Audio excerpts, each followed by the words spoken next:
ताज़ा सूत्रों के अनुसार आज सुबह 10 बजे फरीदाबाद के न्यू सिटी बैंक को कुछ आतंकवादियों ने लूट लिया है। पुलिस ने शहर में नाकाबंदी कर दी है। हाँ भाई सिंगा बोर्ड पे ध्यान रखो, हीरो बाज कहेगा चीटिंग होगी। पुलिस को पूरा विश्वास है मित्या चाप लाई यार। इसी शहर में कहीं छुपे हुए हैं। क्या तैयार है ले ओ जी खुश कितना ही। ले चाय पकड़। बारे में कोई सूचना मिले ओए राजे चाय। इत्तला करे। वीर जी मुझे डर लग रहा है वीर जी। ओए बंटी तो मुझे नहीं सारा दिन रुट जाने अब खेलता रहता है। अक्ल नहीं आती क्या तू? कितनी बार अक्ल बड़ा कर तू।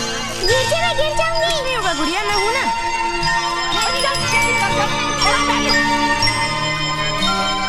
राजे क्या सोच रहा आतंकवाद है? पर कैसे रोक लगाई जाए, इस विषय पर बात करने के लिए हमारे स्टूडियो में मौजूद हैं डीआईजी जय सिंह राणा।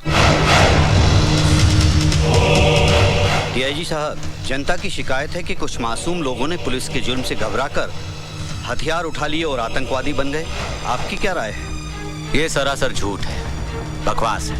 हाँ, मैं पूरे पुलिस फोर्स की जिम्मेदारी नहीं लेता, लेकिन जहां तक मेरा सवाल है, मैंने अपने 23 साल के करियर में आज तक कभी किसी निहत्थे के ऊपर हाथ नहीं उठाया।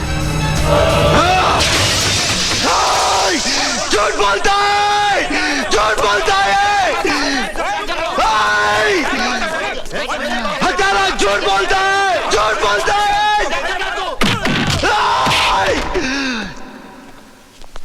झूठ बोलता है।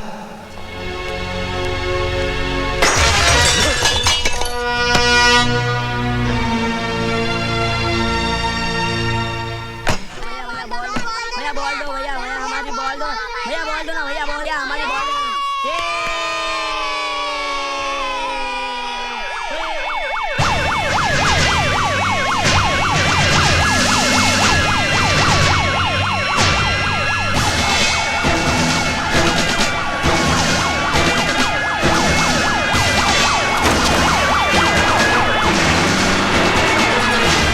Police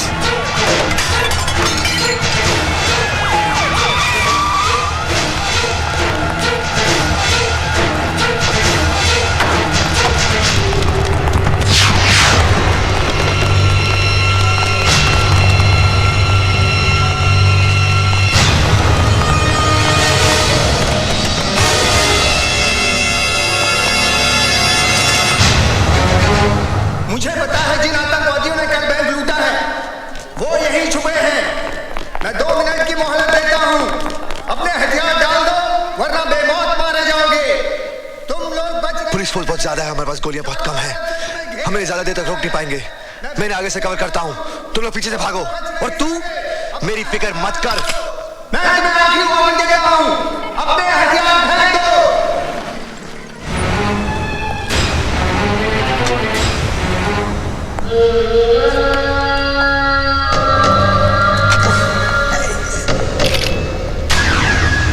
fire.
मैं लुट गया, बर्बाद हो गया।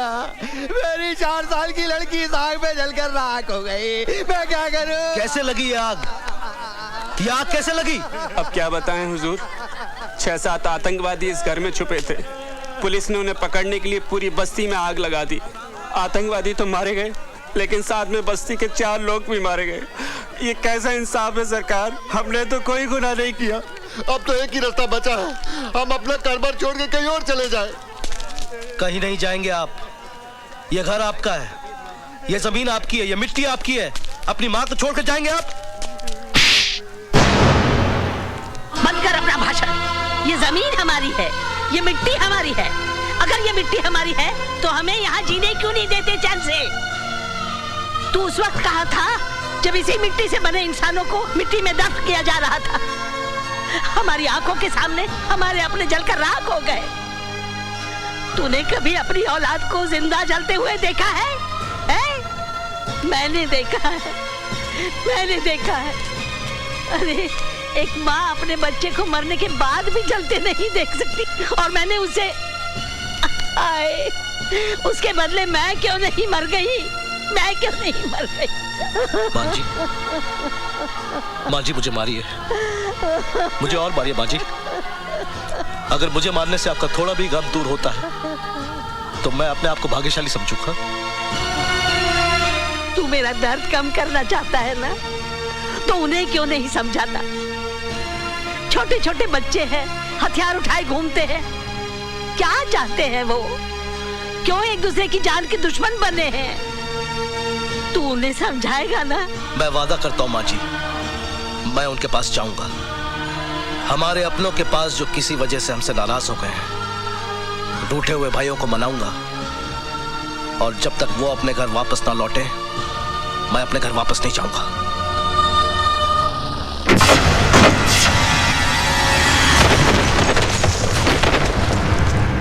सत्य प्रकाश जी, मेरी राय में इन आतंकवादियों से बात करने या उन्हें हिंसा का रास्ता छोड़ने की सलाह देने से कोई फायदा नहीं होगा। इन्हें गोलियों की भाषा के अलावा और कोई भाषा समझ में आती ही नहीं है। आप अपनी पदयात्रा का फैसला बदल दीजिए। मैं बहुत अच्छे तरीके से जानता हूं कि इन्हें कैसे ठीक किया जाता है। यह हमारा काम है, हमें करने दीजिए। डीआईजी साहब, आपका काम मैं बहुत अच्छी तरह से देख रहा हूं। सारी बस्ती जलकर राख हो गई, 4 मासूमों की जान गई, 7 पुलिस वाले मारे गए, कई लोग घर से बेघर हो गए। दहशत फैली हुई है चारों तरफ। सत्य प्रकाश जी, 6 आतंकवादियों को हमने मार गिराया है, यह शायद आपको मालूम नहीं है। आज के हादसे के बाद 50 आतंकवादी और पैदा होंगे, यह शायद आपको मालूम नहीं। तो आप ही बताइए हम क्या करें? आप कुछ नहीं करेंगे, जो करना है हम करेंगे, क्योंकि यह देश हमारा है, यह जनता हमारी है। क्या ये सच है कि देश की शांति के लिए आप पदयात्रा शुरू करने जा रहे हैं? हाँ।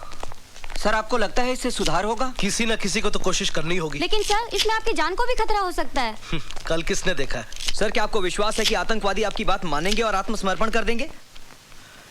एक विश्वास ही तो है मेरे पास। अगर एक भी आतंकवादी आत्मसमर्पण करता है, मैं अपने आप को भाग्यशाली समझूंगा।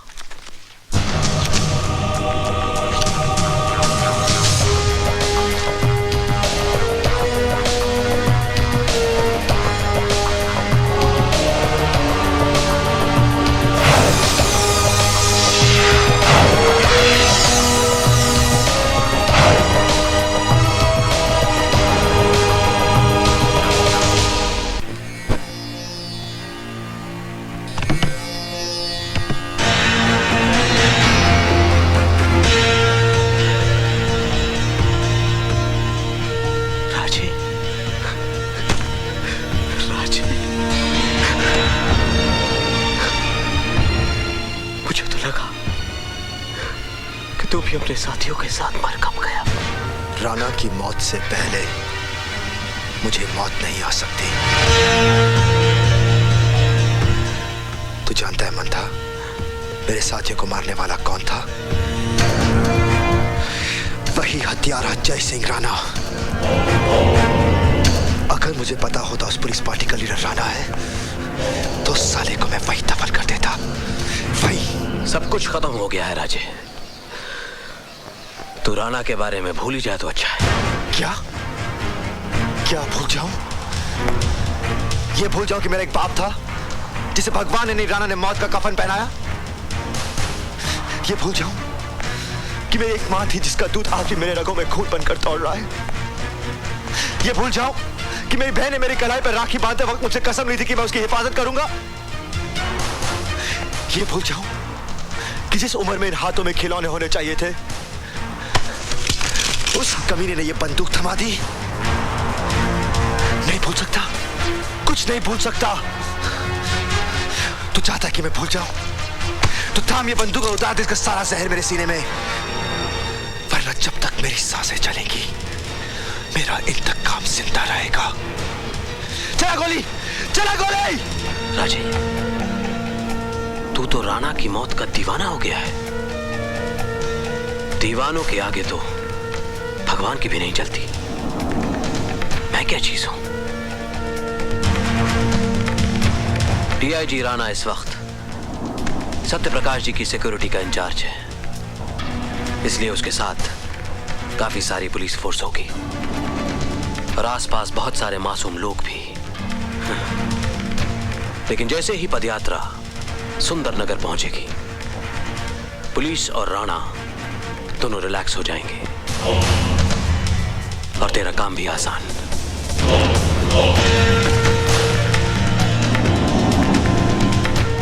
ये बैंक के लूट के पैसे, मैं असले की डिलीवरी का बंदोबस्त सुंदरनगर में ही करता हूं। और हाँ, मैं तुझे एक चिट्ठी भी दूंगा दयाशंकर के नाम पे, वो तेरे रहने का बंदोबस्त कर देगा।